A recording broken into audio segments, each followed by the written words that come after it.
নমস্কার। কবি আর্যতীর্থের লেখা কবিতা বিকর্ণ। যাজ্ঞ শ্রেণীর খুলছে শাড়ি, টানছে ধরে দুঃশাসন। দায় ছিল যার গর্জে ওঠার, নিচু মাথায় সে ৫ জন।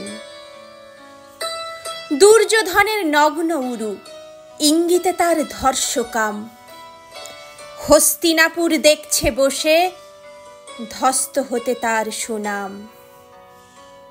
অন্ধ রাজা সিংহাসনে, আর্ত চেঁচান বৌমা তার। নিজের দলের নির্যাতনে সব রাজা হন নির্বিকার। কর্ণ বসে হাসছে হা হা, রাজার দলের লোক তো সে। শর্তবিহীন সমর্থনে তাবৎ আরাম সুখ বসে। ভীষ্ম, দ্রোণ, কৃপ নীরব, সরকারি লোক হাজার হোক। রাজার কথাই তোমার কথা, তুমি যখন রাজার লোক।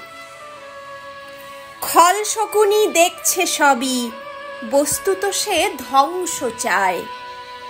ঘরের মাটি লাল হয়ে যাক দেশ বিভাগের যন্ত্রণায়।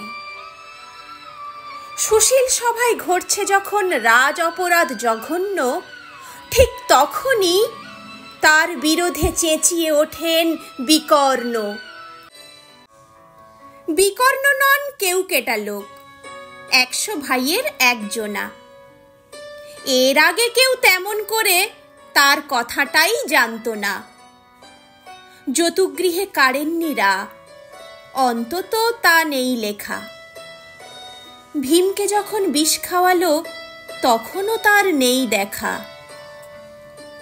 কিন্তু যখন প্রকাশ্যতেই কাটছে নারীর আব্রুকেও, স্তব্ধ জীবের চুপ সাগরে বিকর্ণ হন একলা ঢেউ। চেঁচিয়ে ওঠেন রাজার কুমার, যুবরাজের বিরুদ্ধেই। মহাবলী পাণ্ডবেরও গলায় তখন সে সুর নেই।